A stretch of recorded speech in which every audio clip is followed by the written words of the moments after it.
bekerja dan berusaha untuk bangkit kembali. Itu yang harus dimiliki oleh semua masyarakat, adalah bekerja dan untuk berusaha menjadi yang terbaik untuk dirinya, untuk orang lain, dan untuk negara. Itu harus dimiliki mindset itu. Yang kedua, ya, implementasi dari usaha bekerja keras itu harus benar diimplementasikan, ya, bukan hanya jadi angan-angan saja, ya, tapi harus dipraktekkan. Ya.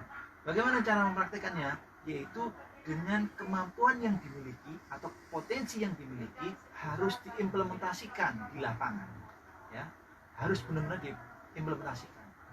Kemampuan apa yang dimiliki, seperti Pak Thomas memiliki kemampuan misalkan di bidang accounting, ya. Nah, itu bidang accounting misalkan pajak, ya. Ini bagaimana Pak Thomas memberikan pelatihan kepada masyarakat sekitar, kemudian siswa-siswi yang Pak Thomas ajar, supaya apa?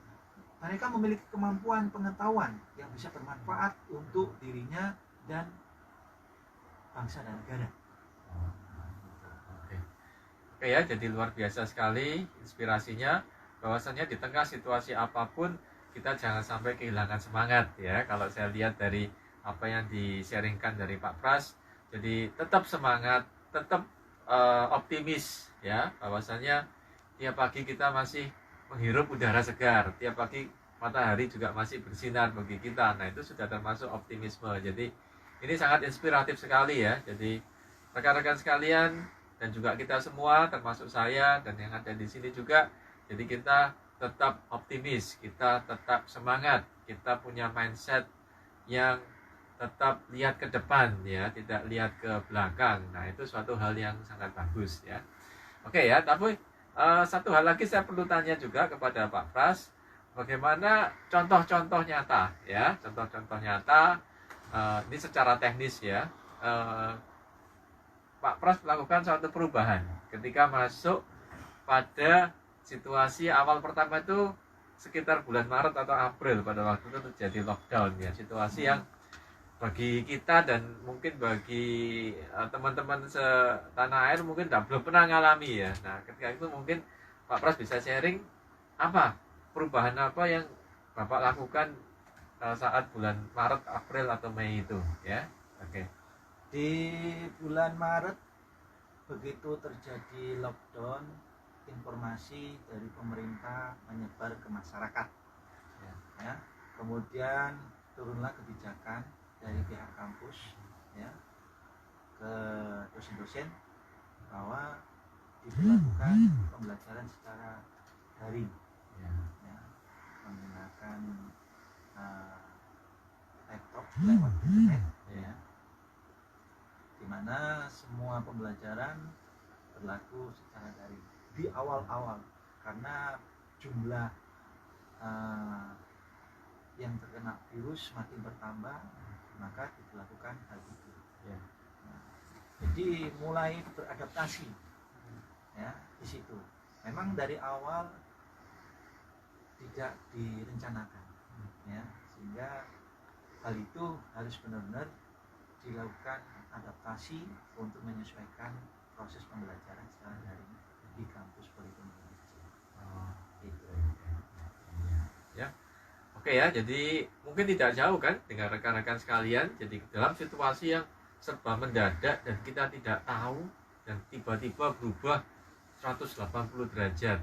Ya, tidak ada yang siap, tetapi kita berusaha.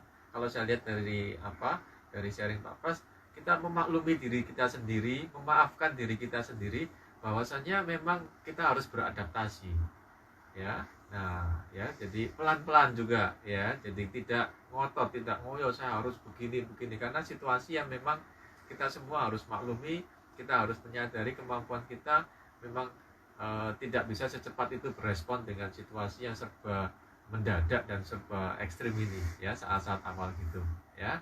Oke, ya. Nah, pertanyaan terakhir yang saya ajukan pada narasumber kita hari ini yang luar biasa adalah kemudian bagaimana kita menyiasati atau media-media online yang sekarang menjadi media untuk kita berkomunikasi dengan orang lain ini Pak Pras ini ya. Jadi kalau yang dulu kan kita dengan mudah ketemu tiap hari ke kampus ya, jadi interaksi langsung face to face. Nah, tapi sejak bulan 4, bulan 5 dan mungkin selama berapa waktu ke depan, moga-moga tidak terlalu lama, kita masih harus dipaksa dengan kondisi yang nggak bisa face to face ini. Nah, ini bagaimana Pak Pras men-sharingkan Kalau dari adaptasi secara seperti itu gitu? Dari kampus Politeknik NSC saya dapat informasi kalau proses pembelajaran daring ini tidak seluruhnya. Jadi yang ada di Politeknik NSC Surabaya, khususnya di prodi akuntansi ya, tidak semua media pembelajaran menggunakan daring diberlakukan di Politeknik NSC, khususnya di prodi akuntansi. Ya, jadi ada tatap muka, tapi ingat tetap memperhatikan protokol kesehatan di situ, ditekankan di situ. Ya. Jadi karena di prodi akuntansi itu semuanya hampir 70% kurang lebih praktek, ya. Jadi tetap dibutuhkan proses tatap muka.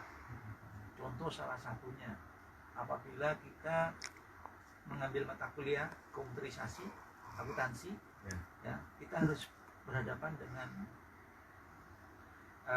komputer di lab yang sudah disediakan di Politeknik NSC dengan program accounting, software.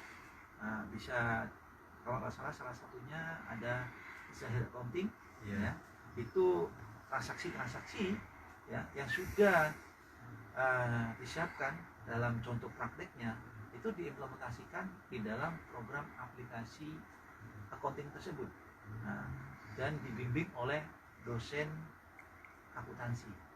Nah, itu dibutuhkan tatap muka, tidak boleh media secara daring, ya, media secara daring atau lewat internet, karena mereka membutuhkan secara tatap muka supaya apa? Ada komunikasi, ya, dua arah antara mahasiswa dengan dosen supaya apa? Capaian pembelajarannya tercapai. Seperti itu, Pak. Ya. Oke ya, bagus, luar biasa sekali sharing dari Pak Pras. Nah, saya ingin ajukan pertanyaan terakhir. Nah, ya, pertanyaannya begini ya. Jadi Pak Pras ini kan banyak mahasiswa kita yang mungkin di rumah, ya kan, atau bukan di kampus, ya, karena protokol pemerintah lebih banyak sistem daring atau WFH. Ya, jadi mereka belajar di rumah atau yang dulunya ke kampus mereka lebih banyak beraktivitas di rumah. Nah, gimana tips bagi rekan-rekan di rumah, para mahasiswa di rumah, agar mereka tetap bisa mengembangkan diri secara keilmuan, ya, meskipun mereka tidak dalam kampus. Kalau kampus kan udah pasti fokusnya ke sini karena pasti mereka di kampus. Tapi kalau di rumah kan kadang itu banyak gangguan gitu loh, Pak. Ada saudara, ada adik, atau mungkin gimana ini menyiasatinya supaya tetap bisa berkembang waktu mereka, quality time mereka sama seperti quality time seperti di kampus. Nah, ya. Kuncinya yaitu satu, manajemen waktu, Pak Thomas. Ya. Jadi harus mampu mengatur waktu dengan baik. Ya.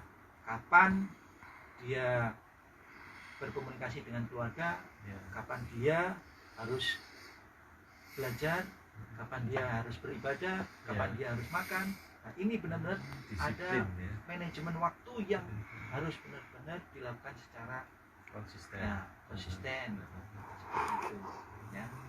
Kuncinya di situ, manajemen waktu yang tepat. Ya.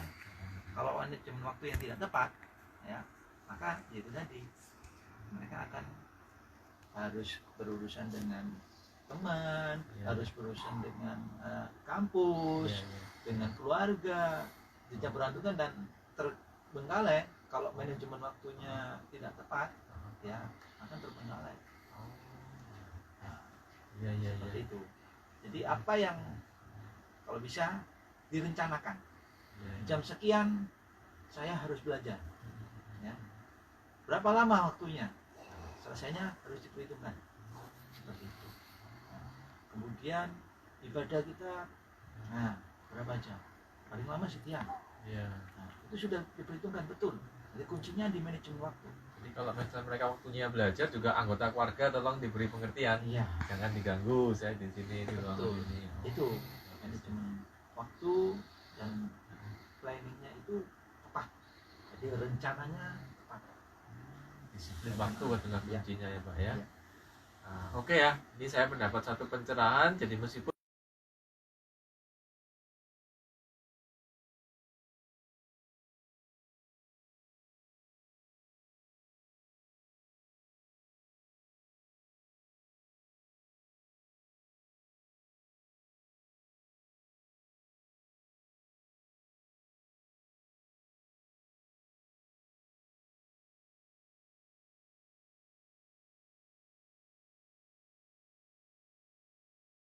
apa kemudian kalau udah sore ya kita ganti aktivitas atau mungkin ada istirahat atau lebih ada rekreasi kalau sore ya rekreasi sedikit malam kemudian belajar lagi ya bisa Ya. jadi ngikuti Kalau juga memang dibutuhkan untuk proses rileks, Ya. ya bisa digunakan olahraga di sekitar situ aja.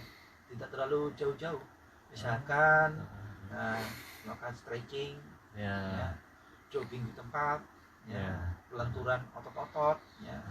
Bagus bagus Itu ya, bisa ya. dilakukan di tempat. Di Tidak tempat. perlu jangan jauh-jauh. Oh, Ya. gitu. Mungkin dari Pak Pras bisa mencontohkan sedikit Ya, teknik-teknik relaksasi Pak ya di bisa tempat seperti ini. Ya, Ya. dalam posisi duduk Nah, atau mungkin kalau berdiri kita gini aja. berdiri, habis duduk ya kita relaksasi seperti ini. Oh, Terus gitu. kita Jadi yang basic-basic gini. aja ya. Ya yang sederhana-sederhana aja. Oh. Jadi kita perlu relaksasi. Ya, supaya nggak apa? tegang. Otot-otot yang sudah kencang-kencang itu jadi kendor, ya. Terus semangat lagi. Nah, boleh jogging di tempat. Nah, terus memberikan semangat diri kita. Bagus itu. Nah, supaya kita semangat lagi, kembali Semangat. lagi semangat Ya. untuk meraih apa yang kita inginkan. Bagus. Melancarkan peredaran darah juga. Nah, bagus untuk peredaran darah juga. Ke otak atau ke Ya. tempat apa yang lain. Oh, boleh dilakukan seperti itu. Aduh, bagus ya. Oke ya, sayang waktu kita tidak banyak di sini, tapi sebagai penutup dari pertemuan kita dengan Pak Pras hari ini, salah satu staf Politeknik Akuntansi yang luar biasa sekali sharingnya.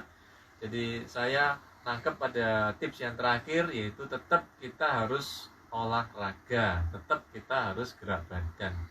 Jadi gerak badan ini nggak hanya untuk sekedar gerak, tapi juga menimbulkan rasa bahagia kalau nggak salah Pak ya, bahagia sama rileks ya.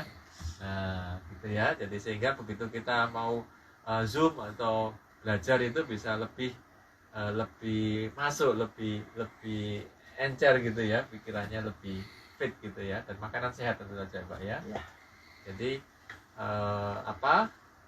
tips yang terakhir yang saya tangkap dari sharing Pak Pras, tetap semangat dan termotivasi, jangan sampai kehilangan atau jangan sampai patah semangat dalam situasi apapun, termasuk situasi pandemi saat ini.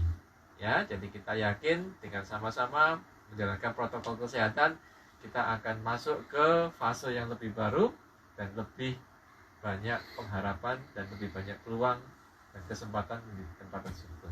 Ya. Oke ya, sekian dan terima kasih program kita acara hari ini dengan bincang-bincang dosen akuntansi NSC. Semoga bermanfaat bagi rekan-rekan sekalian. Jangan lupa kalau suka tekan like, kemudian juga boleh bisa subscribe sama share ke rekan-rekan sekalian.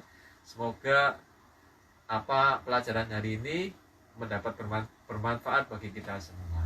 Ya, oke ya. Sebagai penutup, jangan Pak Pras mungkin untuk selalu pakai masker supaya kita bisa melindungi diri kita dan orang lain.